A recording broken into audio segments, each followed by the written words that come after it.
જો ફ્રેન્ડ્સ, આટલી tasty recipe આટલી હેલ્ધી પણ હોઈ શકે, તમે ક્યારે વિચાર્યું પણ નહીં હોય. જ્યારે શાક રોટલી બનાવવાની ઈચ્છા ન હોય, ખરેખર તમારે કંઈક હેલ્ધી અને ટેસ્ટી ખાવું હોય તો આ રેસીપી છે તમારા માટે 100% ગેરંટી સાથે હું તમને કહી શકીશ કે ખરેખર જે આ રેસીપી છે બધાની ફેવરેટ થઈ જવાની છે.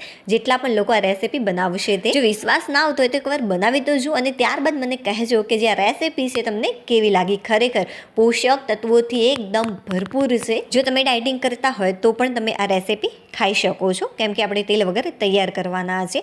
તો આ માટે સૌથી પહેલાં અડધી વાટકી જેટલા મેં મગ લઈ લીધા છે. ત્યારબાદ અડધી વાટકી ભરીને ચોખા લઈશું. તમે કોઈ પણ ચોખા લઈ શકો છો, ભાતના હોય અથવા તો ખીચડિયા. અત્યારે હું ભાતના ચોખાનો ઉપયોગ કરી રહી છું. ત્યારબાદ આપણે અડધી વાટકી જેટલા આની અંદર એડ કરીશું ચણા. ત્રણનું જે માપ છે એકદમ પરફેક્ટ રાખ્યું છે મેં. જો કદાચ થોડું કોઈ કઠોળનું જે માપ છે વધારે કે ઓછું હશે 2-4 ચમચી, તો એનાથી કંઈ જ ફરક નહીં પડે.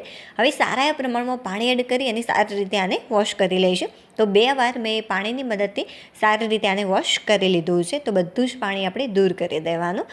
અને હા, ઘણા લોકોને કેવી ટેવ હોય છે કે વારંવાર કઠોળને વોશ કરતા હોય છે, મતલબ કે પાણીની મદદથી ધોતા હોય છે. બટ એવું ન કરવું જોઈએ. 1 થી 2 વાર ઇનફ છે, કેમ કે જો તમે બહુ જ બધી વાર આને વોશ કરશો, એ પણ પ્રેસ કરીને ઘસીને ધોશો, તો ઉપરના જે એના પોષક તત્વો છે એનું ઉપરનું આવરણ છે, પડ છે, ધોવાઈ જતું હોય છે. ચાલો હવે સારા એવા પ્રમાણમાં પાણી એડ કરી ઢાંકણ ઢાંકી 1 રાત સુધી આ રીતે આપણે રહેવા દઈશું. રાત્રે ફ્રેન્ડ્સ બહુ બધો ટાઈમ હતો એટલા માટે મેં થોડીક તૈયારી રેસીપીની અત્યારે પણ કરી લીધી છે.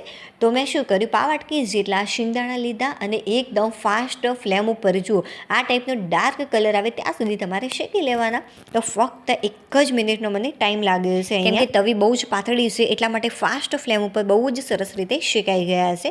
જુઓ, સવારે હું તમને આ બતાવું, બહુ જ સરસ રીતે જે દાણા છે ફૂલી ગયા છે. હવે જે આ પાણી છે એને આપણે દૂર કરી દેવાનું. તો બધું જ પાણી મેં દૂર કરી દીધું છે આના અંદર. હવે લઈ લઈશું એક મિક્સર જાર. મિક્સર જારની અંદર 1 વાટકી ભરીને મેં દહીં લીધું છે. જે વાટકીની મદદથી તમે કઠોળ લીધા હોય, બસ એ જ વાટકીની મદદથી તમારે દહીં લેવાનું, કે જેથી એકદમ પરફેક્ટ આ જે બેટર છે બનીને તૈયાર થાય. 3 મેં તીખા લીલા મરચાં કટ કરીને લીધા છે મોટા ટુકડાઓમાં. 5 કળી લસણની એડ કરી છે. જો તમે લસણ ન ખાતા હોય તો આને બિલકુલ સ્કીપ કરી શકો છો, આના વગર પણ ટેસ્ટી જ લાગશે. બસ સારી એવી સ્ટ્રોંગ ફ્લેવર આવે એટલા માટે મેં આની અંદર થોડીક કળીઓ લસણની એડ કરી છે. હવે જે આપણે પલાળીને રાખ્યા હતા કઠોળ, એ બધા જ કઠોળ આની અંદર ઉમેરી નથી દેવાના. તો આપણે શું કરીશું, 5 ચમચી જેટલા કઠોળ મેં સાઈડમાં રાખ્યા છે. હવે જે કોથમીર છે એનું પ્રમાણ મેં લીધું છે અડધી વાટકી જેટલું. પાણી એડ કરી અને સારી રીતે એકવાર આને વોશ કરી લેવાની અને ત્યારબાદ આની અંદર ઉમેરી દેવાની. આ રીતે ફ્રેન્ડ્સ, જ્યારે પણ તમે કોથમીર લાવો છો ત્યારે એને કટ કરી કોઈ પણ એક મોટા વાટકાની અંદર તમારે મૂકી દેવાની છે અને ઉપરથી ઢાંકણ ઢાંકી દેવાનું, કે જેથી હવા ન જાય. આમ કરવાથી કોથમીર લાંબા ટાઈમ સુધી બગડતી નથી. હવે આની અંદર મેં પાવ વાટકી જેટલું પાણી એડ કરી અને સારી રીતે આને ક્રશ કરી લીધું છે. જો 5 મોટી ચમચી ભરીને મેં આ જે મિક્સર છે થોડુંક બચાવીને રાખ્યું હતું. ચાલો, જે આપણે ક્રશ કર્યું હતું બેટર, એ કોઈ પણ એક બાઉલની અંદર નીકાળી લઈશું. હવે આપણે મિક્સર જારની અંદર બિલકુલ પણ પાણી એડ નથી કરવાનું. આપણે પાણી એડ કર્યા વગર જ ડાયરેક્ટ જે કઠોળ છે એને ક્રશ કરી દેવાના છે. અને હા, એકદમ ફાઇન ક્રશ બિલકુલ પણ આને નથી કરવાના. થોડાક આપણે દરદરા રાખીશું, કે જેથી મોઢામાં આવે ત્યારે ખરેખર બહુ જ સરસ આનો ટેસ્ટ લાગતો હોય છે, એકદમ દાણેદાર. જુઓ, આ રીતે મેં અધકચરાને ક્રશ કરી લીધા છે, એકદમ ફાઇન ક્રશ નથી કર્યું. હવે જે આપણે તૈયાર કર્યું હતું બેટર, એની અંદર જે ક્રશ કરેલું છે મિક્સર, એ બધું જ આની અંદર ઉમેરી દઈશું અને સારી રીતે એકવાર આને મિક્સ કરી લેવાનું. જો ફ્રેન્ડ્સ, જે બેટરની થિકનેસ એકદમ પરફેક્ટ છે. ચાલો માની લઈએ કે જે બેટર છે એકદમ તમારે ઢીલું થઈ ગયું, કદાચ પાણીનું પ્રમાણ તમારાથી વધારે પડી ગયું. જો પાવ વાટકીનું જે માપ છે એકદમ પરફેક્ટ છે, તો તમારે શું કરવાનું એ હું તમને આગળ વિડીયોમાં કહીશ. ચાલો હવે એક બીજી તૈયારી કરી લઈએ. તો જે આપણે શિંગદાણા શેકીને રાખ્યા હતા પાવ વાટકી જેટલા, એ લઈ લઈશું. 2 ચમચી જેટલા આની અંદર તલ એડ કરી દેવાના છે. અડધી ચમચી જેટલી મેં વરિયાળી ઉમેરી છે આની અંદર. થોડુંક જ આપણે મીઠું એડ કરીશું સ્વાદ અનુસાર. તો 5 ચમચી જેટલું મીઠું એડ કર્યું છે. 1 ચમચી જેટલું કાશ્મીરી લાલ મરચું પાવડર, 5 ચમચી જેટલી હિંગ એડ કરવાની છે અને પાવ વાટકી જેટલું ટોપરાનું છીણ એડ કરીશું. એક સરસ મજાની સૂકી ચટણી તૈયાર થશે ફ્રેન્ડ્સ. જે મસાલો છે, જો તમારે બનાવવો હોય તો બનાવજો, અને જો ના બનાવવો હોય તો એમને પણ બહુ જ સરસ જ લાગશે. બટ હા, આ મસાલાથી ખૂબ જ સરસ લાગતી હોય છે. 3 થી 4 ચપટી જેટલી આની અંદર આપણે જલજીરા અથવા તો ચાટ મસાલો એડ કરીશું. જો આ ન હોય તો બિલકુલ આને સ્કીપ પણ તમે કરી શકો છો.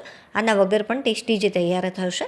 હવે બસ મિક્સર જારની અંદર લઈ એકદમ ફાઇન આને ક્રશ કરી લેવાનું. તો જુઓ એકદમ ફાઇન મેં આને ક્રશ કરી લીધું છે, બિલકુલ પણ દળદરું નથી રાખ્યું. ચાલો હવે બેટરની અંદર સ્વાદ અનુસાર આપણે મીઠું એડ કરીશું. તો 1 ચમચી જેટલું મેં મીઠું એડ કર્યું છે. સારી રીતે એકવાર મિક્સ કરી લેવાનું. બીજા કોઈ પણ પ્રકારના એક્સ્ટ્રા મસાલા એડ કરવાની જરૂરિયાત નથી, કેમ કે લસણ મરચાં અને કોથમીરથી જ બહુ જ સરસ આનો ટેસ્ટ લાગતો હોય છે. અને આ ફ્રેન્ડ્સ એક વિડીયો બનાવવામાં ખરેખર બહુ જ મહેનત લાગતી હોય છે. થોડી પણ રેસીપી તમને પસંદ આવી હોય, યુનિક લાગી તો પ્લીઝ વિડીયોને લાઇક કરી દેજો. ચેનલ પર નવા હોય તો ચેનલને સબસ્ક્રાઈબ કરવાનું બિલકુલ પણ ભૂલતા નહીં. હવે 3 થી 4 ચમચી જેટલી મેં આની અંદર સોજી એડ કરી છે. ટોટલી ઓપ્શનલ છે. જો તમારે એડ કરવી હોય તો કરી શકો છો, નહીં તો આના વગર પણ તૈયાર કરી શકાય છે. અને હા, જો બેટર તમને એકદમ સોફ્ટ લાગતું હોય, મતલબ કે ઢીલું થઈ ગયું હોય, તો તમારે શું કરવાનું, સોજી થોડીક આની અંદર ઉમેરી દેવાની. એનું પ્રમાણ તમારે થોડુંક વધારે રાખવાનું. થોડી કરીને એડ કરવાનું અને મિક્સ કરવાનું અને આ ટાઈપનું બેટર તૈયાર કરી લેવાનું. હવે ફ્રેન્ડ્સ આપણે લઈશું જે નાની ઇડલી સ્ટેન્ડનું આપતું હોય છે ડીશ, બસ એ જ લીધી છે. જો આ ટાઈપની ઇડલી સ્ટેન્ડનું મોલ્ડ ન હોય તો તમારે શું કરવાનું, ઢોકળા આપણે મૂકતા હોઈએ છીએ ને, બસ એ જ કરી દેવાના. ઢોકળા મૂકી દેવાના. કોઈ પણ તપેલાની અંદર પાણી લઈ કોઈ પણ સ્ટેન્ડ અથવા તો વાટકી તમારે ઊંધી મૂકી દેવાની અને ત્યારબાદ જે બેટર છે એ ઉમેરી અને તમારે સરસ મજાના ઢોકળા તૈયાર કરી લેવાના. હવે આની અંદર મેં 1/2 ચમચી જેટલા ખાવાના સોડા એડ કર્યા છે. સારી રીતે એકવાર મિક્સ કરી લઈશું. હવે 1 ચમચી જેટલું આપણે બેટર ઉમેરીશું. તમે મોટી ઇડલીનું જે સ્ટેન્ડ આવે છે એની અંદર પણ સરસ રીતે આ તૈયાર કરી શકો છો.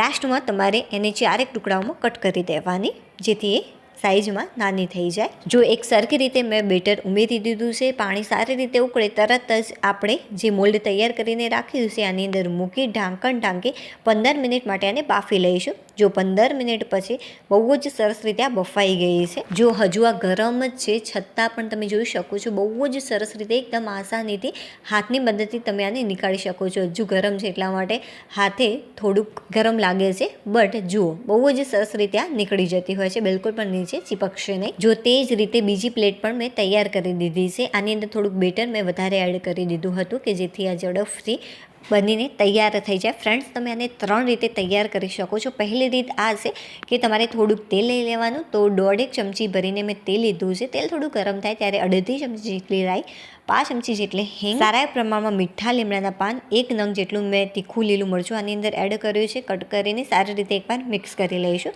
જે ગેસની ફ્લેમ છે એકદમ ધીમી રાખવાની. તૈયાર કરેલી આપણે ઇડલી એડ કરી દઈશું આની અંદર.